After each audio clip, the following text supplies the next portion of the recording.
it's really the journey. So I think you have to enjoy the journey and be positive about, and have a mission there, right? I mean, it has to be bigger than, to me, it has to be bigger than money. The future of dentistry belongs to the innovators. Welcome to Innovation in Dentistry. I'm your host, Sean Zayas, and I believe that the future of dentistry is going to be unbelievably great over the next decade and 2 decades. But the question isn't that. The question is, are you going to be part of what makes dentistry great?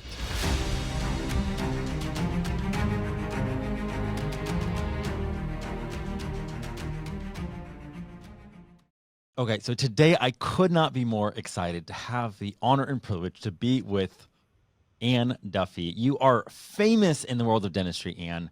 And before I set you up, let me just say thank you so much for letting me interview you today. Hey, it's my pleasure. I'm excited. I haven't seen you for a while in person, so this is going to be a fun conversation. So, Anne, innovation in dentistry. I mean, that can mean so many different things, right? There's like innovations that happen when it comes to technology. There's innovations that happen when it comes to clinical, and both of those impact dentistry. But before any of that happens, there's some person that has some mindset or belief set that says, why not me?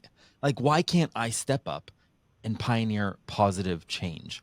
And that's absolutely what I'm obsessed with, because I believe the next decade of dentistry is going to be amazing. But my question isn't, is it going to be great? The question is, are our listeners going to be part of what make it great? Or are they just going to stay on the sideline watching people like you? Even with what you do with Dental Entrepreneur Women, it's like you don't know the women you could meet that don't show up at your event. You don't know the synergy that could happen. You don't know the breakthrough that could happen, because let's just be honest, some of the women are still on the sideline wondering if it's their time, wondering if they're ready. And that's why I love sharing stories from people like you that just went for it. And that's what I want to hear about. So tell me, Anne, how did you even get into dentistry? Oh gosh. Well, like a lot of women in my age group, I went to the dentist every 6 months when I was a kid, and I was in high school. I wanted to go to Ohio State. That was my number one. I wanted to attend Ohio State, and I had to have a good reason. I was one of 5 kids, and I went to the dentist. I'll never forget it that day. And the dentist came in. They said, "I think you should be a dental hygienist. You'd be a really good dental hygienist." And I was like, "Oh, well, how about it? And Ohio State has a program."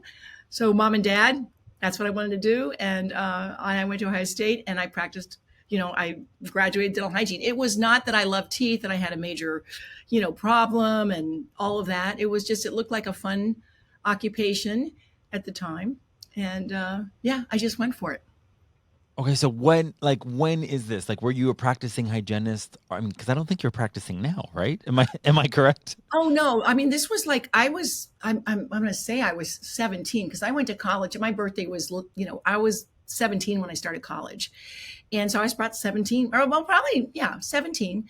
And no, and it was really funny, Sean, because I remember coming home after my first year at Ohio State. So you go in, you take all your prerequisites, right? And so I just remember coming home and saying, this is just not for me. I don't think I want to do dental hygiene because I want to do social work. I want to do something that's going to really matter in people's lives. And it just felt like cleaning teeth. And, honestly, science wasn't my strong suit. Even though I did really well in college my first year, and I was one of, 10 gals that got into the 80 some class of dental hygienist that summer. So right when I'm saying I want to do social, do something in the social fields, I got into dental hygiene. And so then, that just took me down that path. So I was just getting ready to change career paths and got in and went for it. So I was sophomore year, I started dental hygiene school at Ohio State. So it's a 4-year program there. So most of my colleagues in dental hygiene school were already juniors in college when they started. So I was a sophomore, and it was fun. So you become a hygienist, and there you are, you're working for a practice. Like, what was your journey in dentistry like? Is that something that you did for like a decade or two and you were just kind of happy with it? Like, what was that journey like? Oh my gosh. Okay, so I met my husband Tom, my the summer before my last year at Ohio State, and he was a year ahead of me. We fell in love. I walked in a bar. He stood up. That's it. Next thing I know, we were, uh, planning a future together. So I started. Well, so when I graduated hygiene, oh, this is you. I was. Oh, this is so fun, Sean. I love this because I was looking at your prompts for this interview. Um, I'll never forget when I finished dental hygiene school, instead of finishing my student teaching, which was so easy, I decided to go to Europe for 9 weeks with my girlfriends and we backpacked and all that kind of stuff. Well, while I was there, I found out that I flunked my boards. I flunked my national boards. And I was so devastated. I'm like, oh my gosh, I couldn't believe it.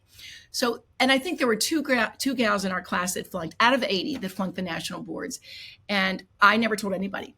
I told Tom, I told my mom and dad. I was so embarrassed when I had to come back from Europe, take the board. I had to walk in front of all the dental students were taking their boards at the same time. And I dated a lot of them. So I was just like, I was so mortified. It was like, oh, the walk of shame, the walk of shame.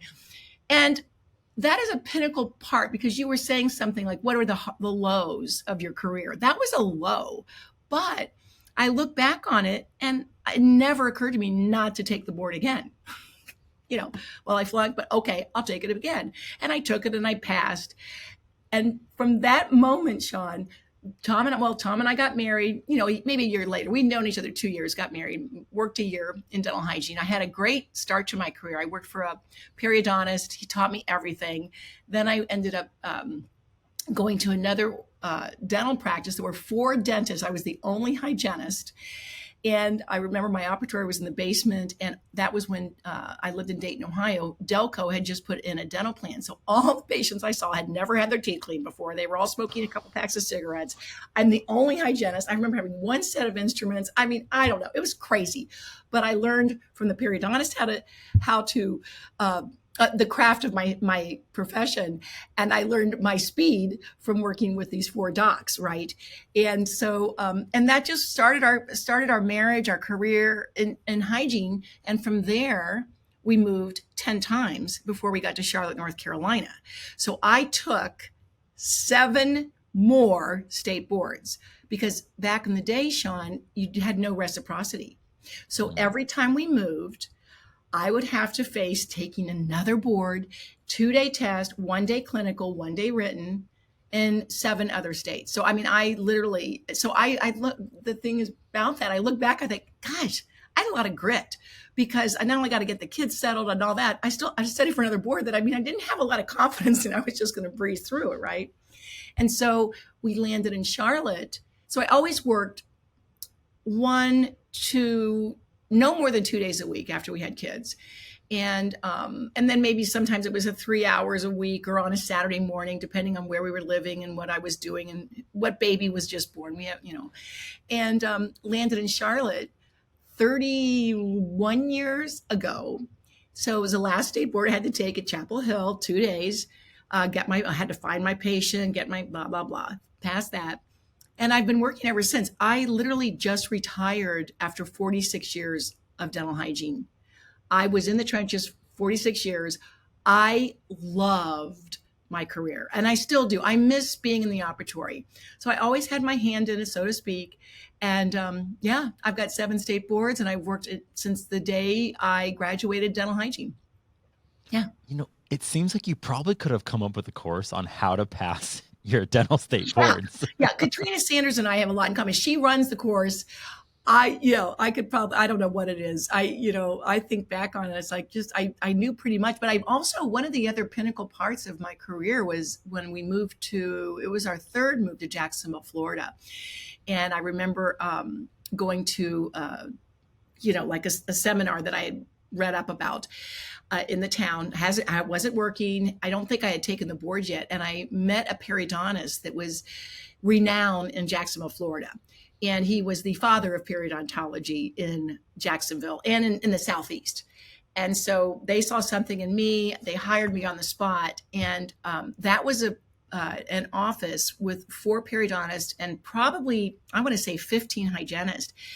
and they would not let you actually have your own patient load until you assisted for 6 months. So that's the other thing that I think gave me the confidence. I mean, I think I'm an excellent hygienist, and I felt like I always did a great job, but I learned on the street, if you will. You when you think you're going to learn everything in school, that is, obviously we know that we have to be lifelong learners.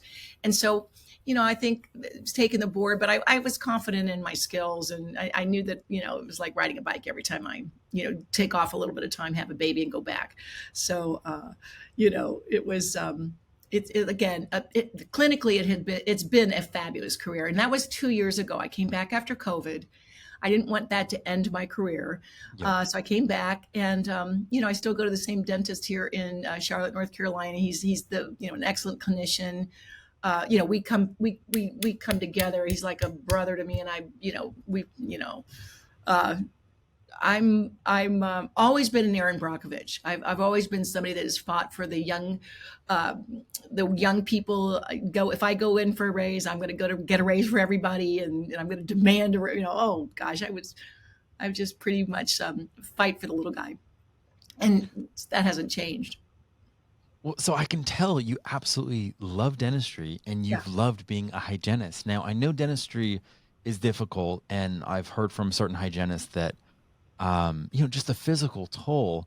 I think it would just be refreshing, even for you, just to tell me, so our listeners can hear, like, what was it about hygiene that you, I don't know, that you love? Like, because I think it's just sometimes even in expressing the gratitude of this is what I loved about the profession, that message can just be so refreshing. I've thought about this a lot lately because I do miss it. It's such a great profession. Well, first of all, I love people. So, I've done strength finders. My number one is woo, which is winning others over. So a new person comes in every day. I can't wait to see that new person, to find out where they are, where they work, what they do, how they got there, asking interview questions, right? I loved that part about it because in dentistry, and especially in hygiene, because we have time to speak to our patients and have a conversation. Um, all different career paths, all different backgrounds. You learn so much about the world through dental hygiene. A lot of people don't realize that, because if you're a nurse in a doctor's office, for instance, you're going to take blood pressure, you're going to do a few things, you're going to get out of the room and go something else. We are with that patient for an hour. We Wow. know the patients, and then we know their kids, and then this office I was, I think, 27 years at in particular, and so then I saw the kids, and their parents and all my neighbors. I mean, it's a very social thing, and I love clinical. I think because I felt very confident in my clinical skills from the experience that I had working. And I had like that, the first and the third practice I was in, the docs poured into me clinically. So we would always have a conversation. And if you're listening and you're a doctor, when you get a hygienist, a new hygienist, pour into them, teach them. That's how I learned to love the profession. It wasn't necessarily on my own as much it was from what I learned, in the process of, the front to the back and all of that. But it just the people. I love the people. I loved working on a team. I loved going to the office. I hated when the alarm went off. When I did retire, I was glad it didn't go off at 6 o'clock anymore on Tuesday mornings. I worked 5 hours a week the last 2 years of my career. But, just once I got to the office, I was lucky to work with some just super great women. And the doc, he's a man, and he was great. And yeah, so all of that, and the hours are good. And then the thing about hygiene, which is different than when you start your own business, you really don't think of it after you clock out, if you will. It's you go in, you do your job, and you come home. Other than continuing ed and things like that, but that's the easiest part of my career is clinical hygiene. I will say that, hands down, hands down. Well, and you had a chance because of moving really to, I don't know, choose not to keep doubling down on hygiene. And yet you did. Like, you kept choosing it as a profession every single time. Like, once again, I'm going to take the boards, pass them, and then enter into a practice, not knowing what that culture is going to be like, what that leadership's going to be like, if Mhm. there's a fit. Um, were there ever some practices that during a move you realize like, oh, this isn't a fit and I just need to find a different practice? Like, did you ever move within that town or city simply because things weren't a fit? That's funny you asked that. No, except when I came to Charlotte, because the job I first started with here in Charlotte, and I was only there about 6 months, it was a Monday, Tuesday. So I'm very fortunate. I didn't have to work full time. So that's one of the reasons why my body held up, and why I love the profession, because I have friends that have done it 4 or 5 days a week and they're exhausted. No, I had the break. So I worked Monday, Tuesday, didn't work with the kids, because when you have 3 kids, and my husband was traveling everywhere. um, so I like Tuesday, Thursday. I'm just saying, if you're listening to this, you're going to have kids. It's a great profession for that, because you can actually make a good salary, and you can have your time Tuesday, Thursday. Because if somebody's sick on Monday, you can get them to school on Tuesday, and then you can be home with them on Wednesday so they can really get better, and then you can get them back to school on Thursday. And it just really worked for our family. And so that's the only reason I ever changed. I think I looked for different reasons to work and to find a job, Sean. I liked convenience. I wanted to have it very close to home. I wanted a nice office. I mean, I always worked for a great dentist. I didn't always work for dentists that poured into me. So that was kind of a missing in my last job of 27 years. That's why I stepped out of the operatory when I needed to. And there's a reason behind that as well. And just poured into myself. So I didn't expect to have, there's so many great, doctors that take their teams to like all the different CEs, and they go to the Hinman and the Chicago Midwinter, and they do all these things. No, I never had anybody do that. So I would say, if you have career goals, it would have been easier for me to work for somebody that was, maybe on the speaking circuit and really taking care of his team and leading the right way. I think doctors and dentists, they still are lacking in the leadership roles, and they don't exactly know what to do. Hence, that's why I've started other, paths in my career, just to address those issues that I found needed some help. So, you know, I think I hope that answers your question there. But I really liked convenience, so that I could get there and back and get the kids, and have a nice atmosphere to work in, and having great patients. So I was lucky in that regard too. So, and you just said that's why you kind of took different directions in your Mhm. career to help meet those needs.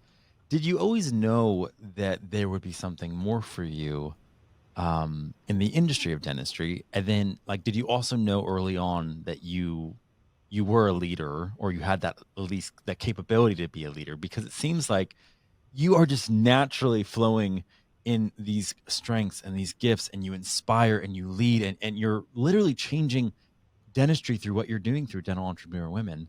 Um, like, was this something that, if, I don't know, 30 years ago, if someone would have said, hey, this is what you're going to be doing, and this is the impact you're going to make, would you have easily believed them, or would that have been something that would have surprised you? Oh, so surprised me. I mean, a lot of people have visions for where they're going, Sean. So for me, it was just basically saying yes in the opportunity that I saw in front of me. And leadership has been a thing, because I've been interviewed for quite a few. In fact, Ohio State just did a big interview on me, which was so ironic, coming full circle, right? I always was a leader. I'm the oldest girl of 5 kids. There's that. I was the oldest granddaughter of my grandparents. So there's that. Um, I look back, and all through grade school, I could see that I was kind of a leader in the class. And then in high school, like, I was captain of the drill team with 55 members, and I always won best captain. And I never sought it out. But when I look back on it, I think I had skills that, lend itself to being a leader. So fast forward, I'm in Charlotte. I'm working 2 days. I wasn't even working at this point. So, and this is where you have to really rely on faith, if you will. Tom came home from work. So we'd been there 2 years. I hadn't taken the board yet. I'm having fun. I'm being a corporate wife. He's got a big job. I'm like, I'm loving playing tennis. I'm having lunch. I'm taking the kids. I'm doing all this stuff, having so much fun. And he comes home. He says he's going to quit his corporate job because he didn't want to move the kids anymore. At that point, our oldest was in 8th grade. And so I thought that was a great idea. I thought we'd be millionaires right away because he's so smart and, he's in the chemical industry. And oh my God, this is going to be so easy. Oh yeah, go do it. And about maybe, I don't know, at that point, then I decided to go ahead and get the board. So I got my board. I was working 2 days a week. No goal for anything. I mean, I didn't have a goal for this big, long career. I'm one of those people that does one day at a time. And I know I'm very happy where I'm at the day and during in the day. And so he comes home, we start to suck wind. We were broke. He went through all his venture capitalist money. He went through all of our savings. I mean, it's not easy. It's very hard to start a chemical business from scratch. And so then I'm like, well, golly, I got to make more money or we got to take the kids out. The kids have been in Catholic school. Tom and I were basically raised in the Catholic school. So I'm like, oh my God, I got to do something. And that's when I started my first side gig. So if Dr. Laura Brenner's listening, side gigs are important because I couldn't work 4 days a week because somebody's got to take the kids to soccer and it just wouldn't have suited me. I would have been miserable. So I got my first side gig. And then the rest is history. So one side gig led to another, led to another, led to another. And I never sought them out as much as I said yes. And that's how I ended up being where I'm at today. That is so crazy what you're saying about not necessarily trying to make them happen, but saying yes. Now, I think what might be glossed over in that, Anne, is that you have the presence to recognize and the ability to bet on yourself when that opportunity does come. Because I do believe opportunity knocks, as the saying goes, quite often. But a lot of people don't see it as opportunity. They either see it as, I don't know, distraction, or again, they process it through that grid of, I'm not ready yet. Yeah. The time is not right. Which means I can't guarantee I'm not going to look like an idiot, or I'm not going to look like a fool, or I'm not going to embarrass myself trying something publicly when I'm not qualified. Like every single thing that could happen when it comes to imposter syndrome. So when these opportunities come your way, is this something you're having to grapple with? Like, oh, wow, like, can I do it? Or are you just so excited for the opportunity that you just rise up to the plate? Like what was your inner game during these times? I don't even know. I remember before I actually took the board in Charlotte, I went and interviewed for a pharmaceutical rep.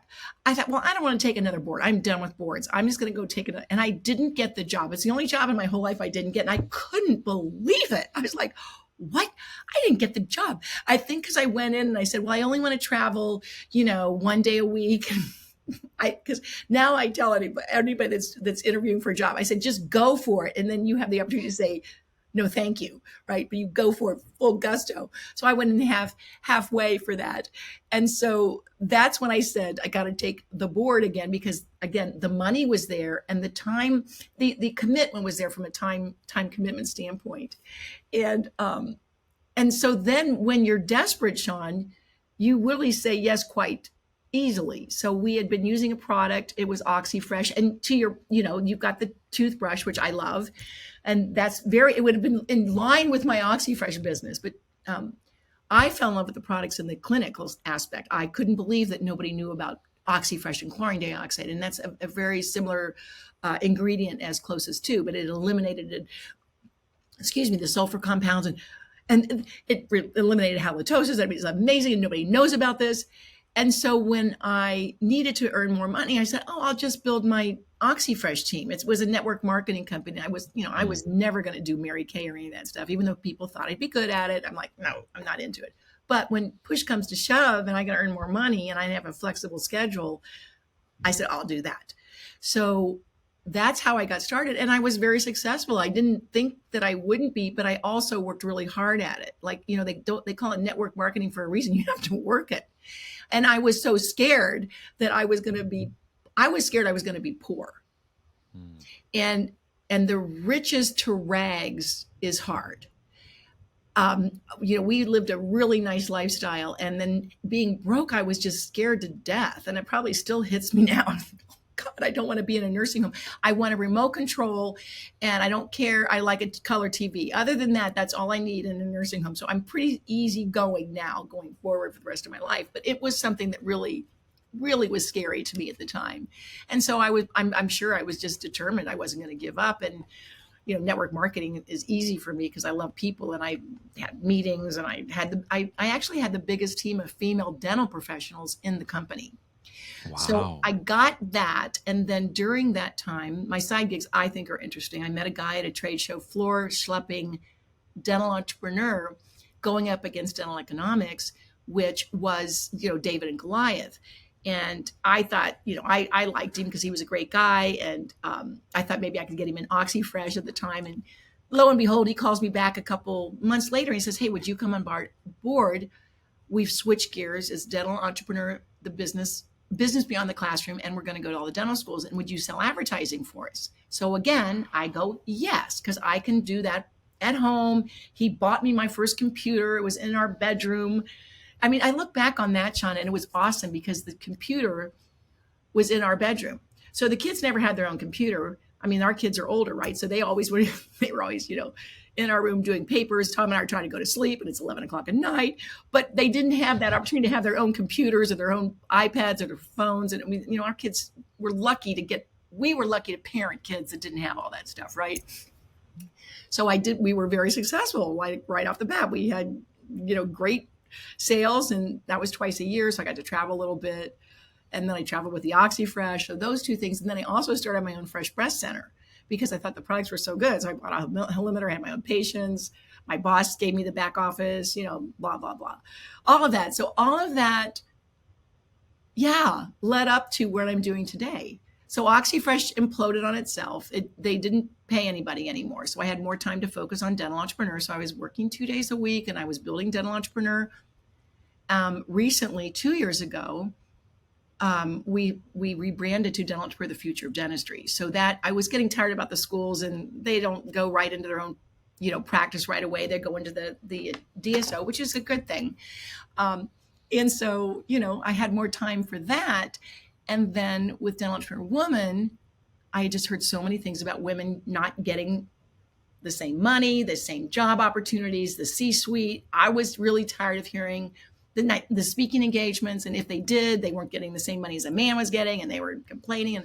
And one day, a good friend of mine in a marketing arena of a big company who I love, she was a dear friend, was crying when I called her on a Thursday, and her boss told her her smile was insincere, and that was it. And I may have mentioned this before to you, but that's it. I was so mad. I literally just said, "That's it, Sue. I am starting something. I'm starting a magazine to highlight the amazing women in dentistry. They're so cool. They're amazing. They're smart. They're beautiful. They love caring. They love beauty. They're amazing. And we need to start something." And that's really how I started Dental Entrepreneur, on a phone call that afternoon. And I called it Dental Entrepreneur Woman because I already had Dental Entrepreneur. That's how simple it was. There was no long-term plan. I hung up the phone. So I'm an activator. So, I don't give it any thought. I mean, how hard can it be? I've already got one magazine. I just do another, but it's turned into a big movement now. So it's, yes, it initially it was has. just another magazine. Now it's like, crazy. Well, I love that mindset of I'm already doing one. Why not another? Like, just don't give it a second thought. I think there's something so profound about that, because then there's also, like, on the dental side, right? Like, if you're a dentist and you're more engineering minded, possibly there's that whole analysis through paralysis. Analysis through paralysis, I guess. Yeah, where you end up getting debilitated Yeah. because you can't analyze it enough to get certainty. And that's why I love looking at entrepreneurs and trying to figure out, almost break them open and see, like, what is their operating system like? And you hear, like, Jeff Bezos is fine saying yes or no to a decision based off of 70% clarity. So he's fine with 30% not knowing. That's enough for him to be like, that's enough. And some people might be like, oh yeah, I'm kind of wired the same way. It's like, well, maybe you are, but most people, when they say that, if you dig deeper, they are actually looking for like 95% Well, and especially in certainty. dentistry, right? Because dentistry begs for perfection. Oh, sorry, Ann. That's okay.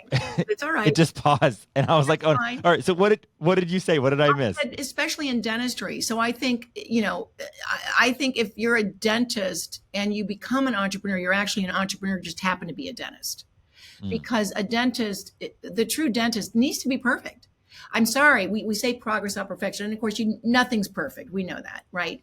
But that's a mindset a little bit. And I agree with you. Innovation is all about discovery and saying yes and finding answers. This doesn't work. I mean, you think about all the, I don't know, all the times that, somebody tried to figure out the light bulb.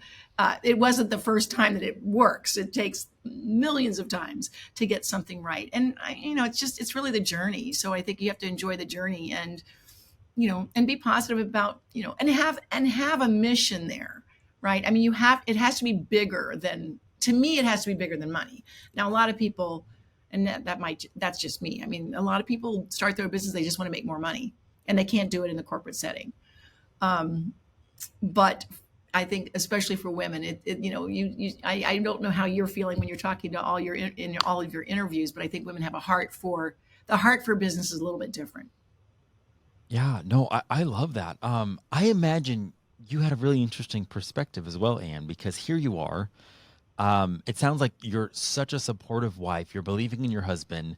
He wants to make the right decision for the family and not keep uprooting, to have some place you guys can call home, lay down deep roots. And you're thinking, well, he's amazing. He's great. He's just going to be successful on his own.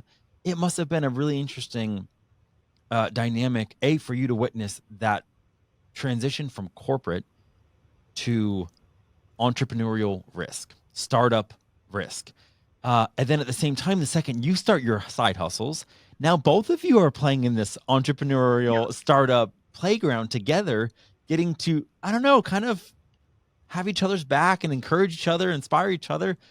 That must have been some really trying times, um, but really rewarding. Like, can you remember like, am I way off, or is that Oh kind of gosh, true? you're right on. Oh no, the trying times, poor Tom. Every 6 months, I would just say, honey, please go back to corporate. I can't take it. I didn't sign up for this. I don't want to do it anymore. And so he would listen. He's so sweet. I know you know, honestly, there were times in the middle of the night we would be holding hands and just praying at 2 o'clock in the morning, like, oh my gosh. And God always provided, Sean. I mean, I could cry. Tom and I could cry at the times when, like, we didn't even know where. We had dear friends of ours that just called us up out of the blue and said, we're going to pay for the kids' tuition this year. And to accept that and to have somebody do that for us, first of all, it's humbling, especially for Tom, because he was on the corporate rise. He was very highly thought of in Monsanto and the other big companies, and we were always getting promoted, so it was always like really fun moving. And then just the humility that he has gained through all of these ups and downs of entrepreneurs, because if you're a true entrepreneur, it's a roller coaster. There are times when you think you're going to get a big project or a big contract, and oh gosh, you're not getting it. BASF is getting it. What? um, so but we never gave up. I'm so proud of Tom. I always feel like I'm more of his sidekick, because I never really think of myself as, I hate to say it, I never think of myself as being the first person to have to pay the bills. And that is, again, a mindset for women. If you're listening to me, that's not how it is anymore. We're equal partners, but I never really had that monkey on my back. I always, kind of lend itself to him. But back to people helping us along the way, they did, and it was so beautiful, because it's helped us understand how to help people. I would never have thought of paying three kids tuition, which was about $10,000, and this is 25, 30 years ago, to just say, we want to do that for you, right? And that happened every time we were at wit's end and had nothing. like a $2 to put in my gas tank, which I remember that was a fun night, and nowhere else to get money. I mean, it was like, and we were living in this beautiful neighborhood. We still live here. It was a joke that maybe we'll have a trailer on the back of nothing against trailers. I mean, but I thought, we'll rent the house, not leaving this property. But I think just the faith and the fact that we were strong in our faith together, because that's, people say, well, how are you guys married so long and you really love each other? We just celebrated 48 years last week or 2 weeks ago. Wow. Yeah. And I was like, how do you do it? Well, we have faith at the center.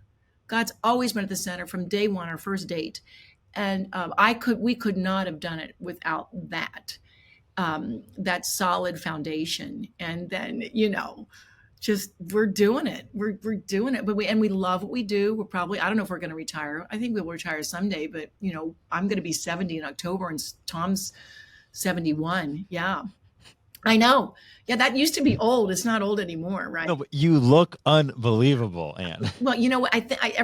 People will say that, but I think there's some kind of filter on Zoom. I don't look this good in real life, but there's some filter on Zoom that I think I've got going for me. But anyway, I have met you in real life. Oh, and you are stunning in real life. You are an icon. You're so sweet for anti-aging. Yeah, well, thank you. But I think it's also, the verve for life and my faith, and that's how I start my day every day if I can. We start it with mass, and then reading first, get up and read the paper, have coffee, go to mass, come home, do a little exercise, and get to it. So it's been a lovely we're a lovely duo. We're a lovely duo. Yeah. And it's not hard.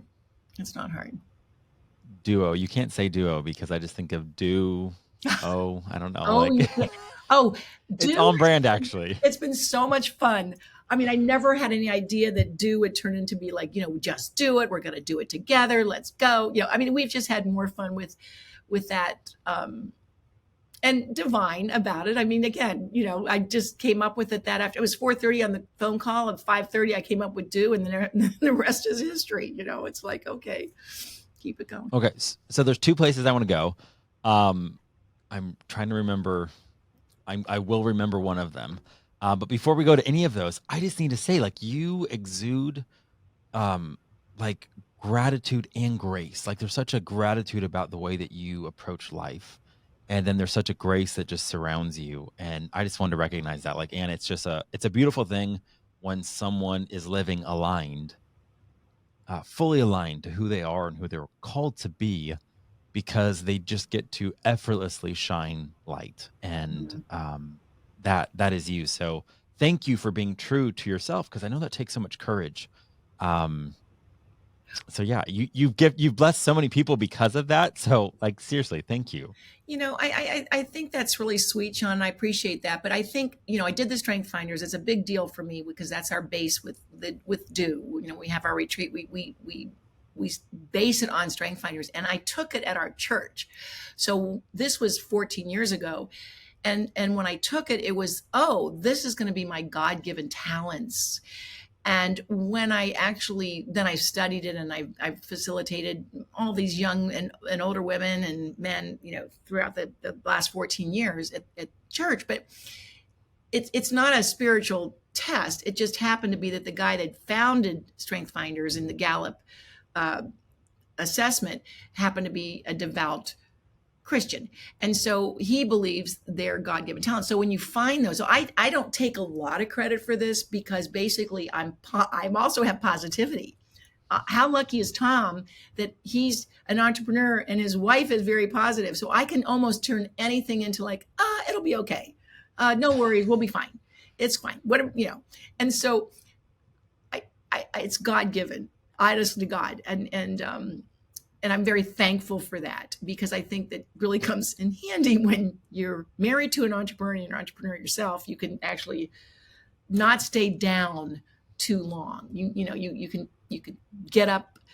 All you need is one good phone call, and I am grateful. I'm very grateful. I have everything, and it's been a good run.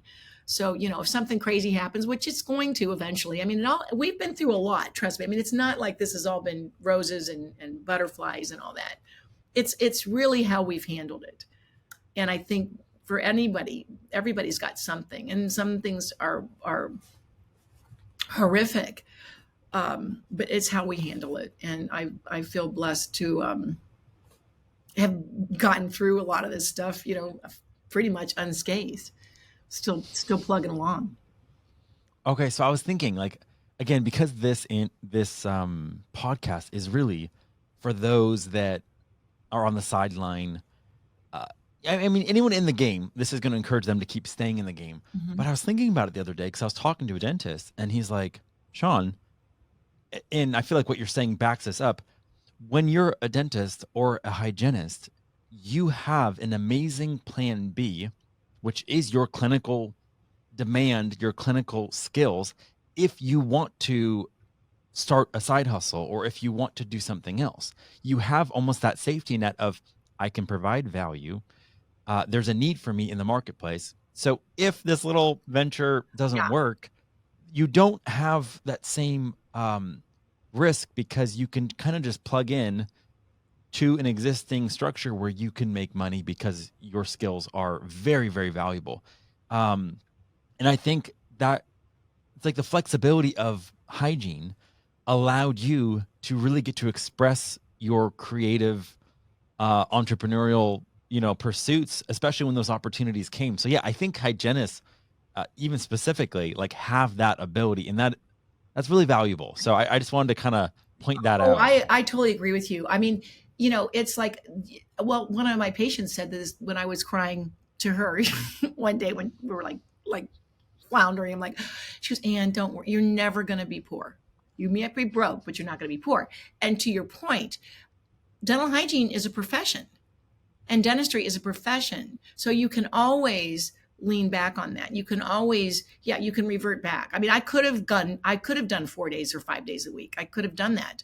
If push comes to shove, you better believe it. But what motivates you more is be able to do your own thing and have your side gigs and make the decisions, or go back and do 4 or 5 days a week. There's nothing wrong with that. It's great. I probably would have enjoyed that as well.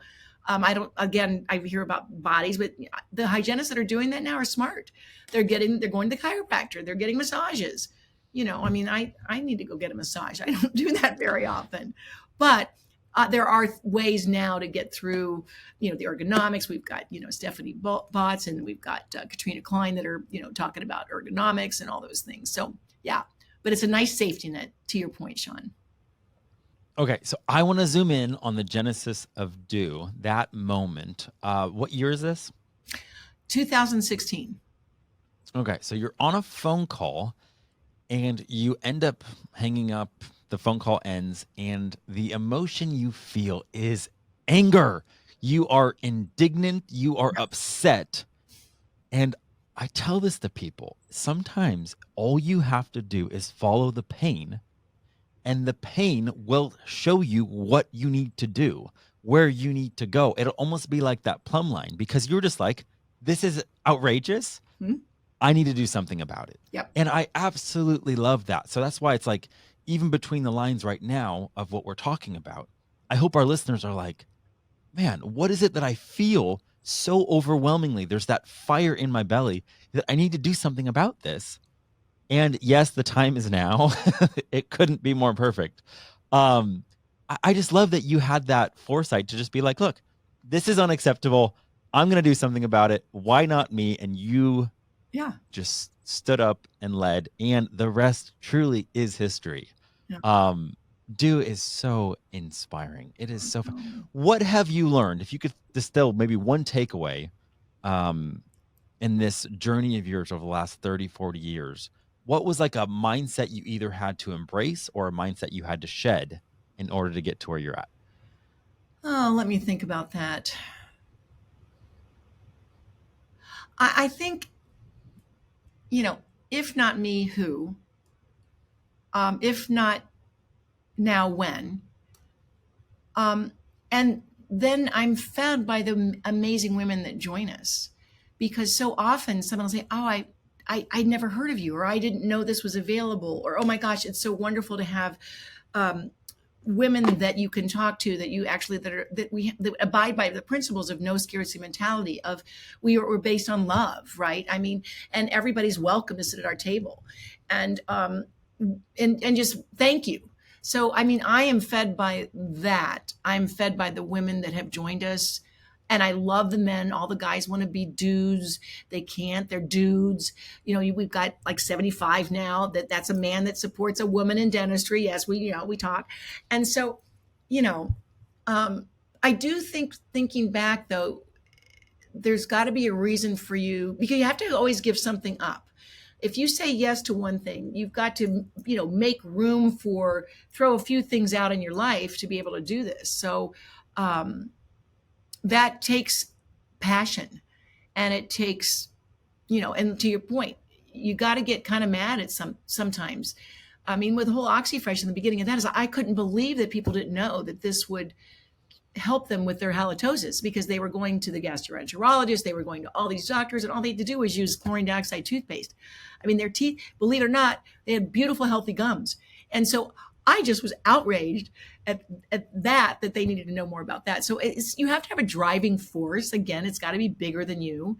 And then now for me, it's also like I need to lead the way in being a businesswoman, because if dudes aren't successful, and we called it Dental Entrepreneur Woman because I had dental entrepreneur. It had nothing to do with being an entrepreneur. My take on women are that all women are entrepreneurial, because all women, well, if there's a pain point, they're going to find a solution. And they spin 10 plates, and they can do it, and they can be wearing heels, and they can be dancing backwards, but they're spinning and they're not dropping any. That is an entrepreneur. And I think women love that, and they do that very well. So again, it's just, but you got to have something that's going to, you can't quit, because, Sean, as your entrepreneur with this podcast and this interview, the thing that you're doing right now, which is so cool, you can't quit, and you have to see it through and keep going, and one foot in front of it. And then you need your community, because when you're having a struggling and you're having a tough day, the last person I want to go to, well, not the last person, because I do share all that stuff with Tom, but he doesn't really listen to me like a do is going to listen to me, that a woman in the trenches. So that's why I say call a do, call somebody. They'll listen to you from the beginning to the end. And if the sports, if a basketball game comes on, there's that doesn't sway them. They're going to listen to everything you're saying. And so I think that's when it comes to community. Then we need our community, people that are kind of in the same trenches that we're in the same mindset, in, family, the circle, family, life, balance, all of those things.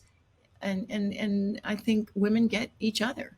I think that's really something that I found. And honestly, I'm not a sorority girl. I never joined a sorority at Ohio State. I mean, they were fine. I liked them, and all my roommates were in sororities. I didn't have the opportunity to do that. But hence, you don't have to sign a release form to join Do. Again, if you want to be part of our community, yeah, just come in and don't have scarcity mentality, no judging, be nice. Which leads me to, if you are listening and you want to be part of Do, where do you want people to go? Well, they can find out about Do by just going to the website. I mean, it's dew.life, Life. We tried to get do.com, but darn Mountain Dew had that, and it was so expensive to buy from them. So yeah, do.life, and they can find out anything they want there. And then, I love my gig is, I love jumping on a call with somebody just like what we're doing here, and find out, a little bit about them and where they're going, where they want to go, and who do I know that might be able to help them on that path. Because I've had a lot of people that have helped me, and that's another, I think, sweet spot in my heart, is to help help young women, and also women in their 50s and 60s, and all of us that are on the other side. It takes all of us. We hold, give a hand down and push up, and mentoring and menteeing, they go hand in hand. I don't care what your age is. I've been mentored by so many young, amazing women and men in the profession, that age has no bearing on that, what side you're on. Amen. Okay, so Anne, last question, as we are running out of time. I could interview you all day. So here you are, you're walking down the street, and off in the distance, you see 17-year-old Anne. Mm. And you know you have one moment to communicate a brief sentiment. What do you share? Ah. Oh, I would say to myself, keep leading with love. Just keep leading with love, and it all falls into place. And Amen. and amen on that, but also find out your strengths, find out what you're good at, and then build on that, because then you're on rocket fuel. Then you really will have a life of um, of happiness, I think, and fulfillment. Because at the end of the day, we all are looking to be fulfilled in what we've accomplished, and where we're going. And I think, I hope I have that sentiment at the very last breath I take. Well, and it has been nothing short of a pleasure. Like, it's been so easy to honor you as an innovator, as someone that is literally pioneering positive change in dentistry. I love the light that only you can shine.